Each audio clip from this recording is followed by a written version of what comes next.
देखिए, जीव विज्ञान शब्द का प्रयोग सर्वप्रथम किसने किया था? तो जो जीव विज्ञान शब्द का प्रयोग है वो लैमार्क और ट्रेवेनर्स ने किया था। जीव विज्ञान के जनक अर्थात फादर ऑफ बायोलॉजी के नाम से कौन जाने जाते हैं? तो ये हैं आपके अरस्तु। जंतु विज्ञान के जनक कौन हैं? तो ये हैं आपके अरस्तु।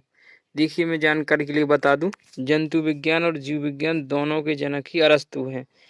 जंतु विज्ञान जीव विज्ञान की एक मेन ब्रांच है और दूसरी ब्रांच जो मेन है वो है वनस्पति विज्ञान। जो वनस्पति विज्ञान के जनक हैं वो आपके थियोफ्रेस्टस हैं। देखिए, आगे पढ़ने में आएगा। देखिए, वनस्पति विज्ञान के जनक कौन है? तो थियोफ्रेस्टस। और थोड़ा जानकारी के लिए बता दूं कि जो जंतु विज्ञान है, जो जीव विज्ञान है, जंतु विज्ञान और जीव विज्ञान दोनों के पिता अरस्तु हैं और अरस्तु के एक शिष्य हुआ करते थे जो थे आपके थियोफ्रेस्टस। इन्होंने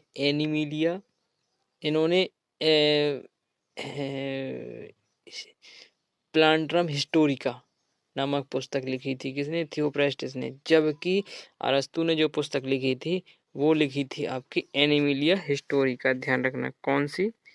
एनिमिलिया हिस्टोरिका, ध्यान रखना। चलिए नेक्स्ट देखते हैं। अगला, बॉटनी शब्द की उत्पत्ति किस शब्द से हुई? किस भाषा के शब्द से हुई? तो ये हुई आपकी ग्रीक भाषा के शब्द से।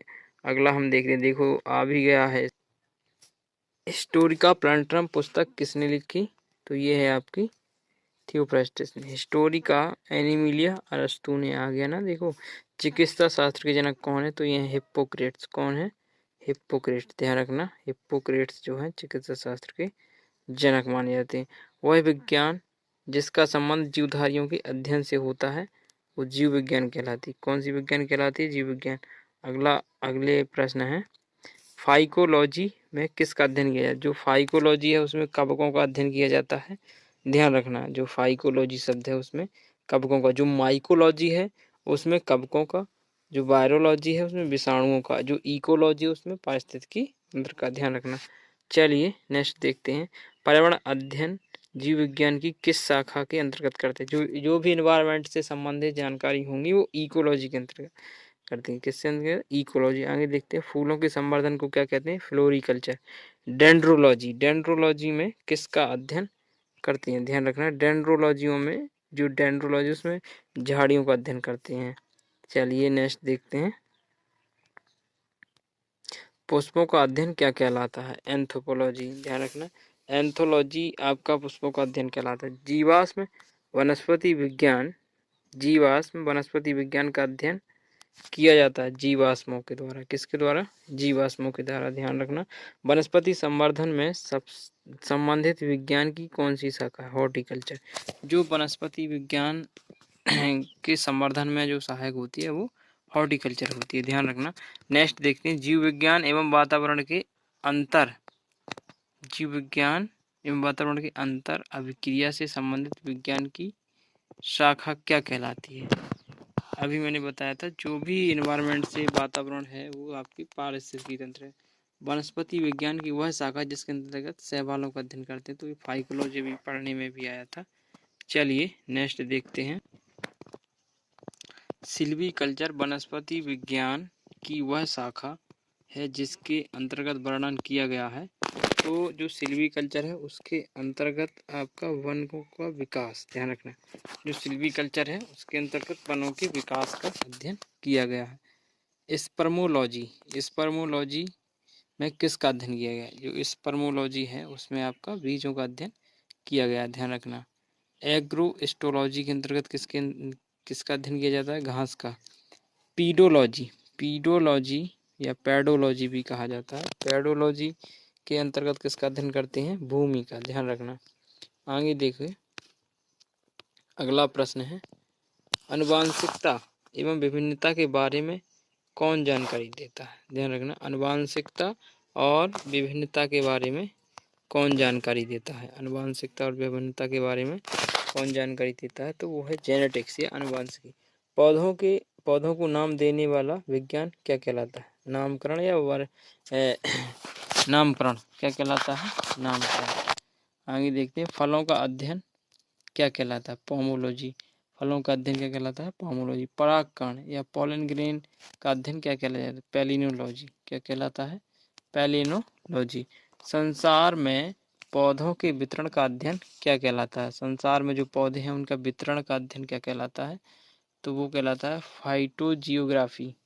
क्या कहलाता है? फाइटोजियोग्राफी। साग सब्जी उत्पादन करने वाले पौधों का अध्ययन क्या कहलाता है? अगला प्रश्न हम देखेंगे, तो यह है ऑरेलिकल्चर। क्या है? ऑरेलिकल्चर। वार्षिक वलय का अध्ययन क्या कहलाता है? डेंड्रोक्रोनोलॉजी। क्या कहलाता है? डेंड्रोक्रोनोलॉजी। आज हम इस प्रश्न श्रृंखला में आपको 50 प्रश्न के बारे में बताएंगे। आगे देखेंगे, सजावटी वृक्ष तथा झाड़ियों। सजावटी वृक्ष तथा झाड़ियों के संवर्धन से संबंधित अध्ययन क्या कहलाता है? आर्बोरिकल्चर। जो सजावटी वृक्ष तथा झाड़ियाँ होती हैं उनके संवर्धन से संबंधित जो अध्ययन करते हैं उन्हें आर्बोरिकल्चर कहते हैं। क्या कहते हैं? आर्बोरिकल्चर। पौधों की आंतरिक संरचना का अध्ययन क्या कहलाता है? शारीरिकी। ध्यान रखना, क्या कहलाता है? शारीरिकी। माइकोलॉजी में किसका अध्ययन करते हैं? कवकों का अध्ययन करते हैं। ध्यान रखना, जो माइकोलॉजी होती है उसके अंतर्गत, अभी मैंने इससे पहले भी डिस्कस किया था, इसके अंतर्गत कवकों का अध्ययन करते हैं। ध्यान रखना। एग्रोफॉरेस्ट्री है। एग्रोफॉरेस्ट्री कृषि के साथ साथ उसकी भूमि के काष्ठीय 12मासी वृक्ष लगाना। ध्यान रखना, जो एग्रोफॉरेस्ट्री है कृषि के साथ साथ आपको जो 12मासी जो वृक्ष होते हैं लकड़ीदार उनको भी लगाना एग्रोफॉरेस्ट्री कहलाता है। चलिए नेक्स्ट देखते हैं, एक्सोबायोग्राफी में निम्नलिखित में से किसका अध्ययन किया जाता है? बाह्य ग्रह तथा अंतरिक्ष में जीवन का। ध्यान रखना, इसका अध्ययन किया जाता है बाह्य ग्रहों तथा अंतरिक्ष में जीवन का अध्ययन किया जाता है। जीव द्रव्य में पृथक्करण एवं संयोजन से संबंधित वनस्पति विज्ञान की कौन सी शाखा कहलाती है? तो वो कहलाती है, जो भी जीव द्रव्य के संवर्धन में, अर्थात जो भी ऊतक होते हैं उनमें कोशिकाएं होती हैं, कोशिकाओं के संवर्धन में जो विज्ञान काम करती है वो टिश्यू कल्चर काम करती है। कौन सी करती है? Tissue culture. ध्यान रखना, आज की प्रश्न श्रृंखला की माला में, बायोलॉजी प्रश्न श्रृंखला की माला में हम आपको 26 क्वेश्चनों का रिवीजन कराए हैं।